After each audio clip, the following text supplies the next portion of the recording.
This week we're helping a couple tackle some exterior maintenance chores that may be on your list as well. Caulk and paint makes a carpenter what he ain't. Yeah. What do you think so far? Unbelievable.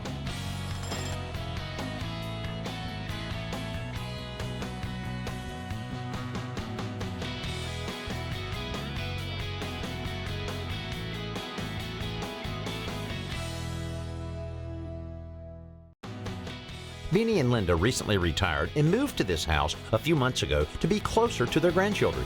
One of the things we looked for when we were looking for a house was one that wasn't 100% complete, because we really did want to add our touches to it. And so we found this house, and even the things that need to be changed don't need to be changed immediately. So we can do it over time, we can do it at our own pace. He's extremely handy and has no fear of attacking any kind of homeowner project. My philosophy is pretty simple. You know, I can always try it, and then I can always hire somebody if I can't do it. So we're here to help them tackle some outdoor maintenance issues before they begin making other improvements. So Danny, let me show you this over here. This railing is coming apart at the bottom here. Oh yeah, yeah, a lot of separation there. Kind of loose. Yeah, we can tighten that up pretty well. I'd like you to take a look at my front door. Okay. It's been a pet peeve since we're here. We're only here 5 months, but I keep looking at that door thinking it needs an improvement. The paint's peeling and the hardware isn't matching. So. And it looks like a piece of the wood is even missing under one of the locks. Do you have an idea as far as color? Yeah, I think we're going to go with a neutral black. Okay. And that way it'll cover up a lot of the... And it'll go with anything. And it'll go with anything. Okay. Yeah. Let me show you one more thing. All right, sure. Okay. We've got this issue over here. Oh boy. Branches, leaves collecting in that valley. Ah. And then on the other side of the house, there's actually damage to the fascia board and to the soffit. Okay, so water has gotten down Looks inside like water's gotten under it. What else you got? I got something over here. Okay. If you take a look at this siding, Something's the going bottom on row there. doesn't seem to match. It looks like they stuffed a 1x4 in there. Yeah, and then we have these shutters. You can see that 2 of them are pretty badly damaged, and this one's falling apart. Actually, on the siding is an old hardboard siding, and I think you can find this same type in a fiber cement siding. That way we don't have to worry about it. Shutters are a whole different thing. They're always different sizes and hard to match. After we take some measurements, Vinny shows us some more issues on the back of the house. So if you look over here on the back of the house, Uh-huh. the bottom of the door over there, Oh, yeah. is all rotted out. Water damage. If you look over here, you can see where we had an issue with the chimney, Oh, yeah. and it's rotted out some of the fascia board. But the chimney's fixed. Chimney's now Good, fixed. good. Yes, that was water inside the house was something I didn't want to deal with. Yeah, no, And that's never good. So most of what we will be dealing with is cosmetic, and when we return to start the work, we begin with the most obvious issues, the siding and the front door. Well, I'll tell you, on the shutters, I look everywhere for these things. We could have had them custom made. It would have cost a fortune and taken a long time. So I think since these are nailed in, as bad as it looks, we're going to try to cut and piece these pieces in. I think we'll do the siding first. Okay. And then we'll see if we can shore up all of these. Fortunately, these other shutters are under the porch, are in pretty good shape. And this here looks like it just needs to be pushed back up. Yeah, so some of those, and we can put some screws in them screws or here and nails. there, but let's see if we can get a hold of this siding and start tearing that 1x4 off right on the bottom. Okay, you're making me look bad here. And I'm saying, well, you know, I don't want them to leave the first day of the job. I'll wait for you. No, you go ahead. So I slowed down a little. We picked a nice hot day for this, didn't we? With the headband and the glasses, I think Vinny's pretty serious about his home improvement. Well, at least it's a little cool in the morning. Yeah, we're in the shade. That was a good choice. Yeah. The more I worked with Vinny, the more I realized he pretty much knew what to do. I think we're going to try to save this piece of siding. Okay. So what we'll do is take an oscillating saw and see if we can't cut these nails right here. An oscillating tool with a metal cutting blade is the perfect tool for this job because it allows you to slip the blade behind the upper piece of siding to cut the nail that holds the lower piece in place. Then it's just a matter of working the siding free from the headless nails. Meanwhile, Chelsea and Linda are removing the door hardware so they can prep it for paint. So we probably use a scraper to get all the chipped paint, and then we'll sand it. Yeah, I noticed down at the bottom a leaf got stuck in the little threshold. Oh, I see it. And they painted it.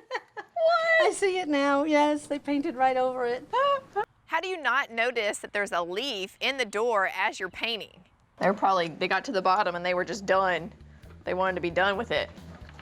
I'll tell you what, let's do, Vinny, I'll cut a section of this off. But what we'll want to make sure is that that's the color, because look how much it's faded. Exactly. You know, so you can take this to the home center and get it matched up, and that'll give us a better chance of being able to match it all up. The hole saw is the tool to use when you need to drill large diameter holes up to about 4 inches in diameter. But they do have one annoying characteristic in this, and here it is. When you're drilling all the way through the board, the wood plug can often get stuck inside the hole saw, and it's very difficult to get out. Often you have to disassemble the entire hole saw to get it out. So here's a simple solution to avoid that. What you want to do is drill about halfway through the board. You start and just drill down. There you go. You just see the hole there, and you just put the pilot bit back in that hole and finish drilling the hole.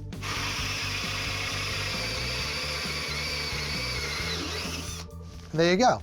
What happens is the plug is sticking out about halfway. You can usually pull it out by hand. If not, you can use a pair of pliers. And now, you just all set, ready to drill the next hole. And the other advantage of this technique is you have a clean surface with no splintering on both sides of the board.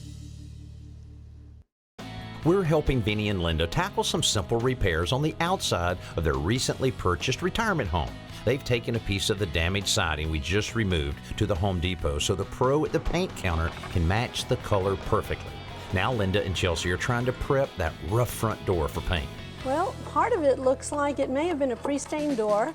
Yeah. They decided to paint it this lovely green, and then they went over it with the gray, but I don't think they did any prep work beforehand. All right, Linda, this is a lot more work than I anticipated. I agree. And we're working over our heads, so I'm thinking maybe we take it off the hinges. This door is a perfect example of why it's important to prime before you paint, because they painted right over the polyurethane from the stain door, and it just didn't stick very well, and it's peeling off, and it's making a lot more work for us now.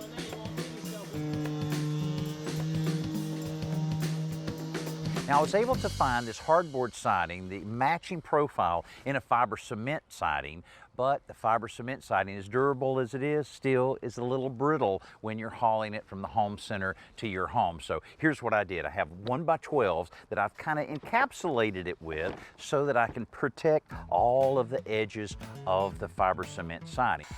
I'm cutting one of these pieces in half to act as backing for the bottom course of siding. Without this backing, the bottom course would sit on the wall at a different angle from all the others. The new siding slips under the row above it before it's nailed in place. Caulk and paint makes a carpenter what he ain't. Yeah. I've never actually met anyone else who's heard that phrase, so it's kind of refreshing to know that Dad's not the only one. While Vinny and I finish installing the siding, Chelsea and Linda continue sanding and scraping. When our siding is finally ready for caulk, the front door is ready for primer. Painting the top and the bottom of an exterior door like this is pretty important because it helps keep moisture out, which can reduce the amount of expansion and contraction, which can then reduce the amount of cracking and peeling paint. The peeling was so bad that they're now filling in some of the low places with auto body filler. All right, this is perfect for filling in like the most obvious divots, but we're not going to want to skim coat the whole door, so try not to get carried away, even though it's addictive. She looks pretty serious. I'll tell you. Is she always that serious when she's doing home improvement stuff? That's my job.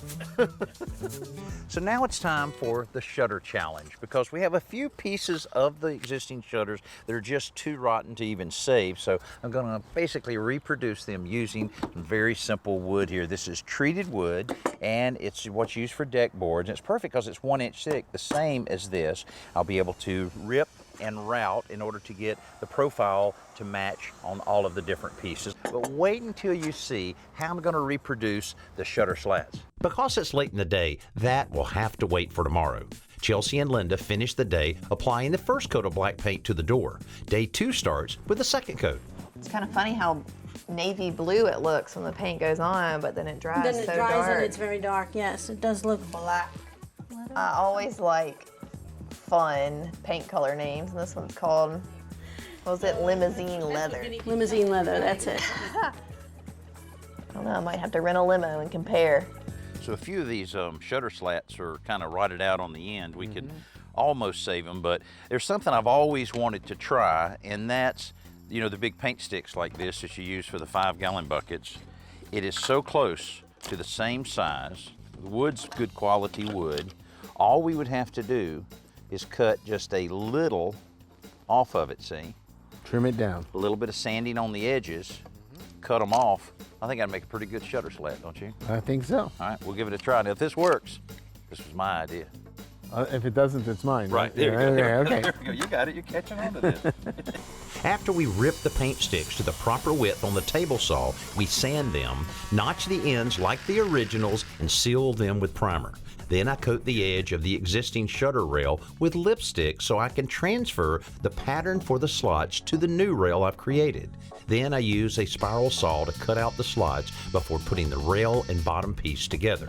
Then it's a matter of inserting the slats and screwing the assembly in place. Okay, I admit this is a lot of work to put into 1 or 2 shutters, but when you think about the alternative of replacing them completely, first of all, it'd be a special order. It would take 2 weeks to get, and each shutter cost over $200. Then it would have to be primed, painted, and installed. And when you look at these 2 pair, we're talking about almost $900. I think we made the right move. Power strips are so handy, especially if you have a lot of devices that you need to plug in and you need them nearby. The problem though is some of those devices have really big, bulky plug-ins. And chances are when you plug it into the power strip, it may cover up 1, if not 2 of the other outlets. That can be a problem, but I think I found the solution to it, and it's right here by Globe. Now this is their Flexagon power strip. Now the reason why they call it the Flexagon is look. Flexes. This is perfect for plugging in all of your devices because look, you can plug in something here and even if it's big, it won't impede the surrounding outlets. Now, if you do have a device that uses a USB port, you can plug it here at the end, and I love the flexibility because it can get around all of your furniture. And also, this has happened to me where I've tried to plug in something and the cord just didn't reach, but if you've got a little bit of flexibility, maybe you can get that plugged in. It also doubles as a surge protector. So this is a perfect solution if you need a little bit of flexibility to your power strips. Like many of us, Vinny and Linda have several repairs that need to be made outside their house, so we're helping them tackle a few. The painting is complete on the front door, and once Chelsea and Linda replace the hardware and add a new door sweep, they move on to the loose handrail. The problem with this handrail is that both the top and the bottom were attached too low to the 4x4 post to begin with, so there's this big gap. But if we can detach both of them, raise it up and attach them at the proper height, then we're good to go and we seal up that gap. All right, so you're gonna pry it up and hopefully close the gap all the way for us. Oh, you already got it. Already got it? All right, I'll try not to put as many screws as there were before. Is that okay with you, or do you need 8? As long as it's steady. Okay. 8 may have been overkill. Okay, let's see. Oh yeah, Nice. that's not moving at all. Better than before. Much. Out back, Vinny and I are preparing to fix some rotten fascia boards. Vinny, I noticed earlier I measured this, and the seam is right at 8 feet, so that'll make it to where we won't even have to cut the fascia board. A little bit All easy. right, I'm done with the handrail. What's next? Everything work out good? Yeah, it's good. We just gotta paint it. You want me to go ahead and paint the siding then while we're painting? Uh-oh. That sounds like a plan. That sounds good to me. Linda loves painting, I Oh, hear. absolutely. Okay. She lives for it. Okay, yeah, I'll ask her about that. You said that. Since there's already a seam in the board, we can simply tap the damaged piece outward until we're able to pry it up and loose from the framing. To replace it, we're using cellular PVC material, which cuts and shapes like wood and can be fastened with nails like wood. It costs more than ordinary wood, but it won't ever rot, no matter how wet it gets. If I don't have to replace it ever, that's really well worth it. On the next piece of fascia we need to replace, we have to cut our own seam. Vinny pushes up the drip metal and shingles so I can get to the top edge of the fascia board with my jigsaw. After that, the process is the same as before. After we caulk the seams and apply a stain-blocking primer to the water-stained soffits, we're ready to tackle that back door. I think Vinny has told you all that painting is my favorite activity. Is it? It's not. I don't mind it. He's the one that doesn't like to paint. Yeah, see? But he's very good at it. But I really hate to do it. So. Dad's the same way, but he's not very good at it. When he paints, it looks like a fish flapping its tail on the shore. Do you know what I'm talking about? He's like, no. Well, I know who will be doing all the painting now. But I think he does it on purpose, so he doesn't have to. So Vinny, the problem with this kind of thing, it happens all the time, is that when the builders are installing the doors, they never paint the underside of that, and it's wood, it's going to wick that water up, you know, the rain coming off the roof and that kind of thing. So we see it all the time. The good news is we can use the same kind of material that we used on the fascia, which is the cellular PVC. You see it's the exact same size, exact same profile. Yeah. So each component that you have to replace over the years, you use this, you won't have to do it ever again. So, And Linda will only have to paint it once. I know it.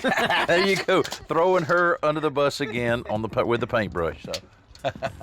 We have less leverage with this brick mold, so I'm using a nail set to drive the finish nails that hold it in place as far through the material as I can. Then we can pry the rotten wood out and clean up the surface. That's what Yeah, I don't coffee. think you have enough painting to do. Linda wanted me to come check up on you.